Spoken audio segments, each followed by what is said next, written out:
संगत जी बहुत बहुत शुक्राना गुरुजी महाराज का।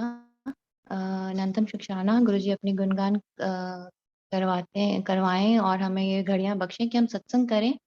कल गुरुजी ने सत्संग करवाया घर पे और बहुत ब्लेस किया, बहुत संगत आए और सबकी सत्संग शेयरिंग हुई, डिवाइन सत्संग सबके। तो बहुत बहुत शुक्राना इस बात का। Thank you Guruji, thank you so much. कोई भूल चूक हो माफ करें। अभी मुझे एक सत्संग जो याद दिला रहे हैं गुरुजी, उसमें क्या कि एक बार क्या हुआ कि मैं एक मार्केट में हूँ। मेरे को ऐसा गुरुजी ने विजन दिखाया कि मैं एक मार्केट में हूँ और उस मार्केट में जैसे सब्जी की मार्केट है और वो सब है, तो मैं वहाँ पे बार-बार ट्राई कर रही हूँ कि अंदर मार्केट में जाऊँ और खरीदारी करूँ। लेकिन मेरे पीछे एक बहुत ही विशाल, बहुत ही टॉल कोई इंसान है। इंसान कह लीजिए या जो भी है, वो बहुत ही टॉल है और उनका चेहरा थोड़ा भयानक है। बहुत डार्क है और उनकी आईज़ नहीं है, आईज़ की जगह पे बस व्हाइट-व्हाइट है। और वो मेरे पीछे-पीछे चल रहे हैं और मैं बार-बार कोशिश कर रही हूँ कि ये मैं इनसे बच सकूँ। मुझे ऐसा फ़ील हो रहा है कि ये मेरे को नुकसान पहुँचाने आए हैं या मुझे लेने आए हैं। तो जैसे यम के भेजे हुए कोई होते हैं, ऐसे मुझे फ़ील हो रहा है ड्रीम में, ये मुझे लेने आए हैं और मैं इधर-उधर बहुत जगह भाग रही हूँ। तो मैं देखती हूँ कि एक जगह मेरी मदर खड़े हैं, वो भी सब्ज़ी ले रहे हैं और तब मेरी मदर भी थे फिज़िकली दुनिया में, अभी तो नहीं है। उस टाइम का ये विज़न है। तो मैं अपनी मम्मी के पास जाके खड़ी हो जाती हूँ और मम्मी के पास बस चुप करके खड़ी हो जाती हूँ, उनको कुछ नहीं कहती। फिर वो मेरे पीछे-पीछे आते हैं, तो मैं उनको कहती हूँ कि जी हमारे घर में ना सब्ज़ी खत्म हो रही है और मेरे बच्चों के लिए मेरे को प्लीज़ सब्ज़ी लेने दें। बस मैं इतना बोलती हूँ उनको बड़ा डर-डर के और वो 2 कदम जैसे मेरे बिल्कुल पास आ जाते हैं, वो मेरे को देखते-देखते ही 2 कदम पीछे कर लेते हैं, कि जैसे कि उन्होंने मुझे अलाउ किया कि हाँ, बच्चों के लिए ले ले।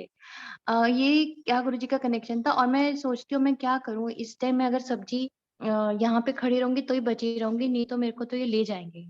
और उसी अ, विज़न में मैं ध्यान करती हूँ कि गुरुजी मुझे बचा सकते हैं और मेरे को भी कोई इसका चारा नहीं है मुझे बचने का, मैं कैसे बच सकती हूँ? तो उ उसके बाद मेरी थोड़ी-सी नींद खुल जाती है और मैं कहती हूँ अरे ये कैसा विज़न था या ये कैसा ड्रीम था?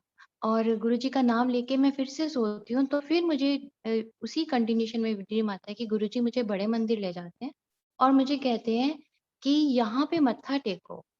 और वहाँ पे समाधि गुरुजी का जो समाधि है, वहाँ पे मत्था टेकने को कहते हैं। मेरी छोटी डॉटर भी मेरे साथ है और गुरुजी मुझे बोलते हैं यहाँ पे मत्था टेको और वहाँ पे बहुत ही व्हाइट-व्हाइट धुआँ निकल रहा है, जैसे कि जैसे कि कोई अगरबत्ती है या कोई व्हाइट धुआँ है।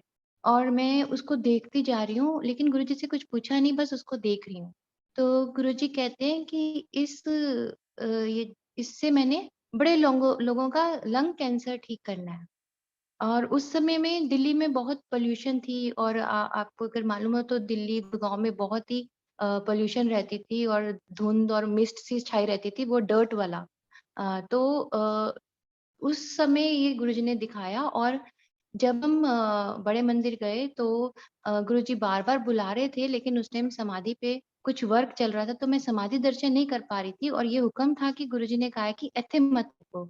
और फाइनली जब जिस दिन मैंने समाधि दर्शन किए, उससे 1 दिन पहले जब वहाँ बड़े मंदिर गई, तो वहाँ पे मार्बल वर्क चल रहा था और वहीं पे मार्बल से भी ऐसे ही व्हाइट-व्हाइट पॉलिश जब उसकी घिसाई होती है, तो उस जगह पे वैसा ही व्हाइट अ, उड़ रहा था जैसे कि गुरुजी ने मुझे दिखाया था। तो ये आज मुझे सत्संग गुरुजी ने याद दिलाया। मालूम नहीं इसमें किसकी ब्लेसिंग्स है, सबकी हैं। ऑफ़ कोर्स गुरुजी सुना रहे हैं तो थैंक यू गुरुजी। कोई भूल-चूक हुई तो माफ़ करें। जय गुरुजी, शुक्राना गुरु।